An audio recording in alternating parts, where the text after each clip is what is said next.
नमस्कार दोस्तों, break exam में आप सभी का स्वागत है। आज के वीडियो का टॉपिक है उत्तर वैदिक काल 1000 से 600 ईसा पूर्व का समय। तो आज का वीडियो आपके लिए यूपीआरओ यूपी पीसीएस के लिए बहुत ही ज़्यादा इम्पोर्टेंट रहेगा। तो वीडियो को आप लास्ट तक देखिएगा जिससे आपको पूरा इम्पोर्टेंट फैक्ट कवर हो जाए। तो चलिए वीडियो शुरू करते हैं। हम इस वीडियो में उत्तर वैदिक काल के मोस्ट इम्पॉर्टेंट पॉइंट देखेंगे जहां से आपके परीक्षाओं में सवाल बनते हैं। तो इसीलिए यह पूरा वीडियो ना होकर बहुत ही संक्षिप्त वीडियो रहेगा। जैसे कि उत्तर वैदिक कालों में आर्यों का पूरब की ओर विस्तार हुआ।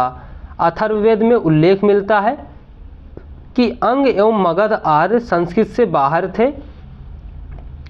शतपथ ब्राह्मण में सदानीरा नदी यानी कि जिसे गंडक कहा जाता है एवं रेओत्तरा जिसे नर्मदा कहा जाता है नदी का उल्लेख मिलता है। तो शतपथ ब्राह्मण में दो नदियों का उल्लेख मिलता है, सदानीरा और रेवोत्तरा। इन दोनों का वर्तमान में नाम गंडक और नर्मदा है। उसके बाद उत्तर वैदिक काल का राजनीतिक जीवन देख लेते हैं। भारत एवं पूर्व कबीले आपस में मिलकर कुरु राज्य का शासन निर्माण किए। उसके बाद इसी प्रकार कृवि एवं तुर्वस मिलकर पांचाल राज्य का निर्माण किया। उसके बाद इस काल में राज्य का लोकप्रिय स्वरूप राजतंत्रात्मक था।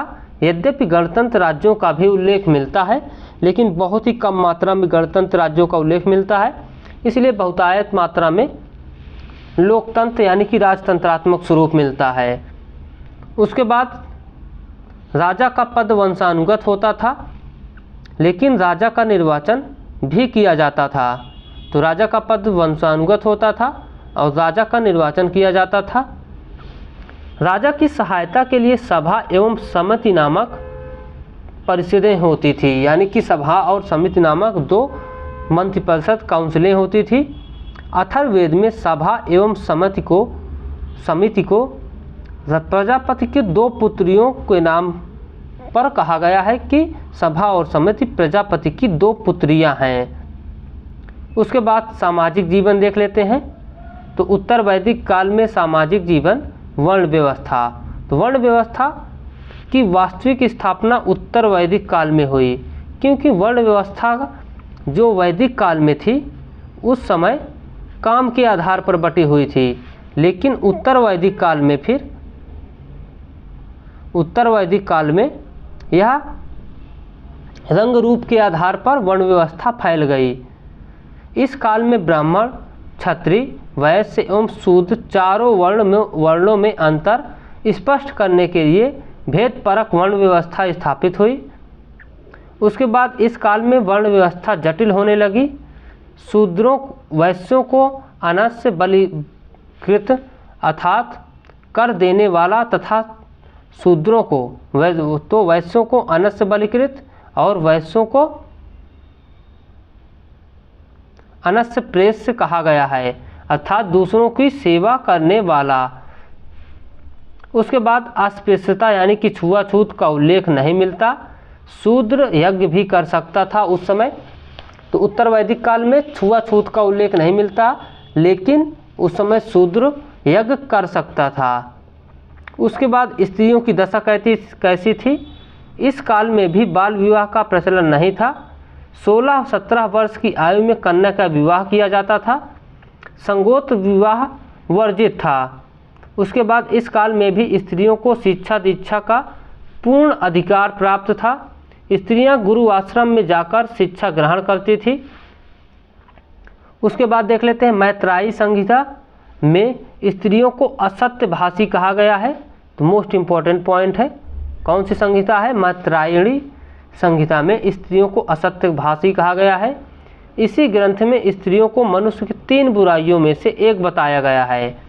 ये बुराइयां हैं शराब, जुआ एवं स्त्री।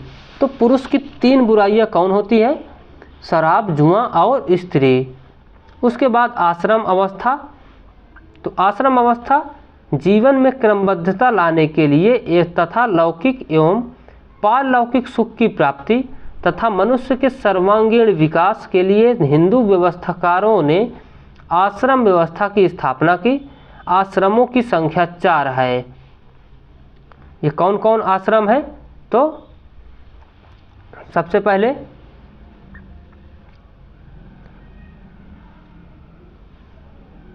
ब्रह्मचर्य आश्रम, फिर गृहस्थ आश्रम, तीसरे नंबर पर वानप्रस्थ और चौथा है संन्यासाश्रम। और इन चारों आश्रमों का वर्णन कौन से उपनिषद में मिलता है? तो जाबालोन उपनिषद में मिलता है।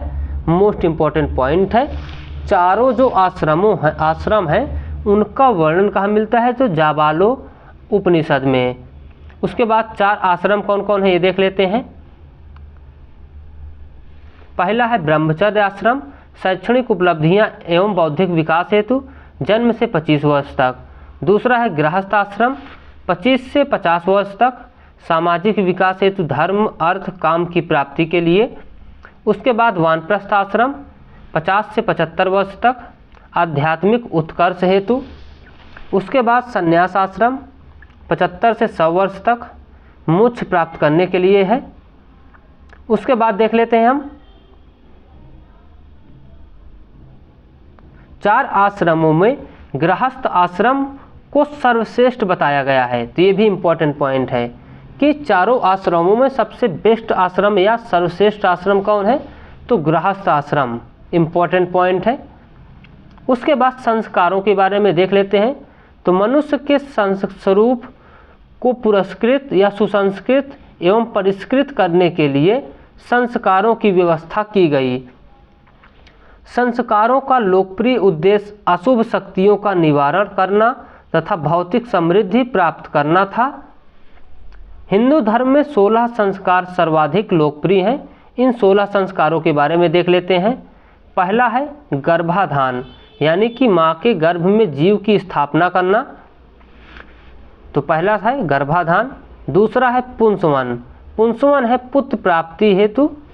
तीसरा है सीमांतोन्नयन, गर्भिणी स्त्री के सुख सांत्वना हेतु तीसरा संस्कार। चौथा है जात कर्म, शिशु के जन्म के समय चौथा संस्कार है।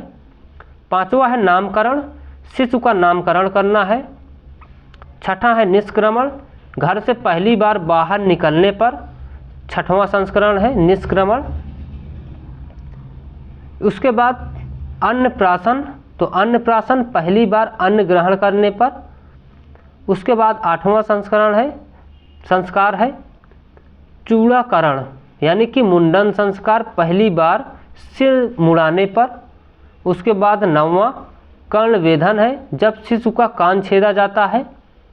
10वां है विद्यारंभ, जब शिशु को अक्षर ज्ञान कराया जाता है। 11 है उपनयन, जब बालक या कन्या गुरु आश्रम में प्रवेश करते हैं उसे उपनयन संस्कार कहते हैं।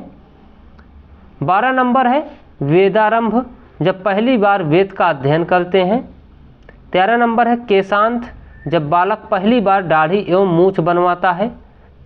उसके बाद समावर्तन, शिक्षा पूर्ण होने पर गुरु द्वारा संपन्न किया जाता है।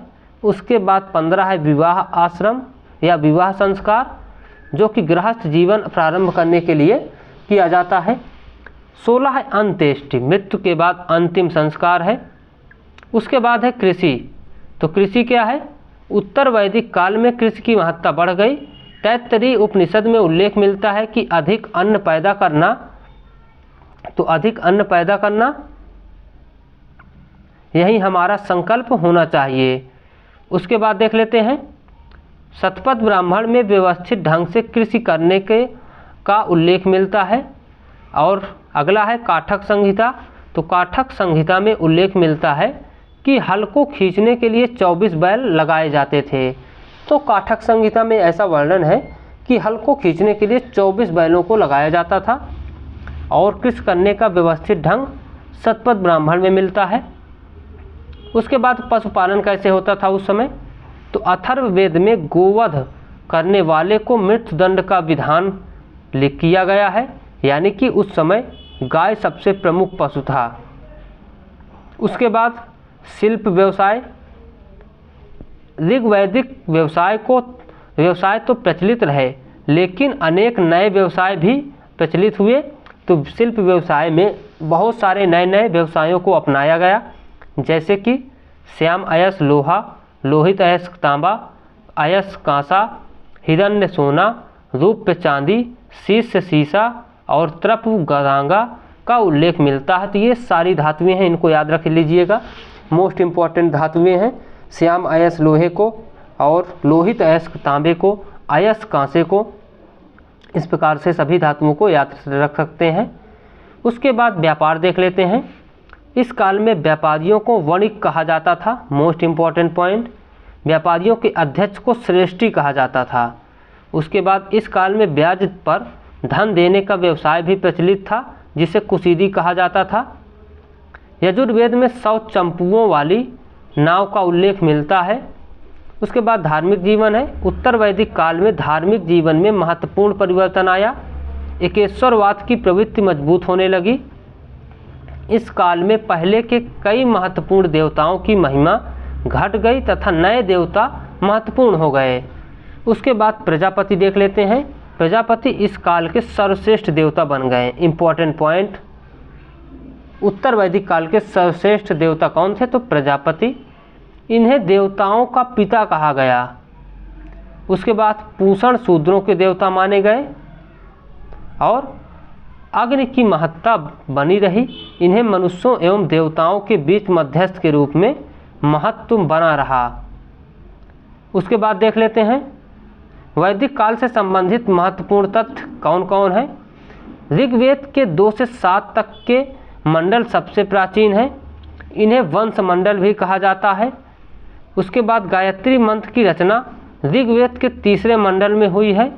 इसके दृष्टा या रचनाकार विश्वामित्र जी हैं। उसके बाद देख लेते हैं 10 राज युद्ध परुष्णी नदी के तट पर लड़ा गया था। ऋग्वेद में वर्णित अनु, द्रुह, तुर्वस, यदु एवं पूर्व कबीलों को पंचजन कहा गया है। एवं ऋग्वेद में नियमित सेना का उल्लेख नहीं मिलता। इस काल में सेना को प्रीत या पृतना कहा गया था। तो ऋग्वेद में नियमित सेना का उल्लेख नहीं मिलता। इस काल में सेना को प्रीत या पृतना कहा गया था।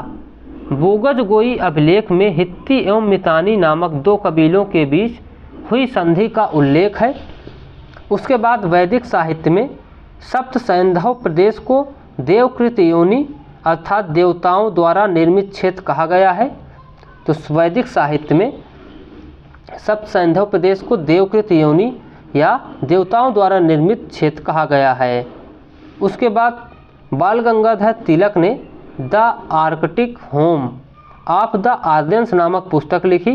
तो ये पुस्तक भी काफ़ी ज़्यादा फेमस है, बाल गंगाधर जी की पुस्तक है। इन्होंने आर्यों का मूल स्थान उत्तरी ध्रुव बताया था। उसके बाद तैत्तिरीय उपनिषद में उल्लेख मिलता है कि सदा सत्य बोलो तथा सदा धर्म का पालन करो। ये कौन सी उपनिषद में लिखा गया है? तो तैत्तिरीय उपनिषद में। उसके बाद ऋग वैदिक काल में शिक्षा का स्वरूप मौखिक था। ये भी इम्पोर्टेंट पॉइंट है। और ऋग वैदिक विद्यार्थियों की तुलना बरसाती मेढक से की गई है। तो ऋग वैदिक विद्यार्थियों की तुलना बरसाती मेढक से की गई है। ऋग वैदिक काल में गाय के लिए युद्ध होते थे, इसीलिए गाय को युद्ध को गविष्ठी कहा जाता था।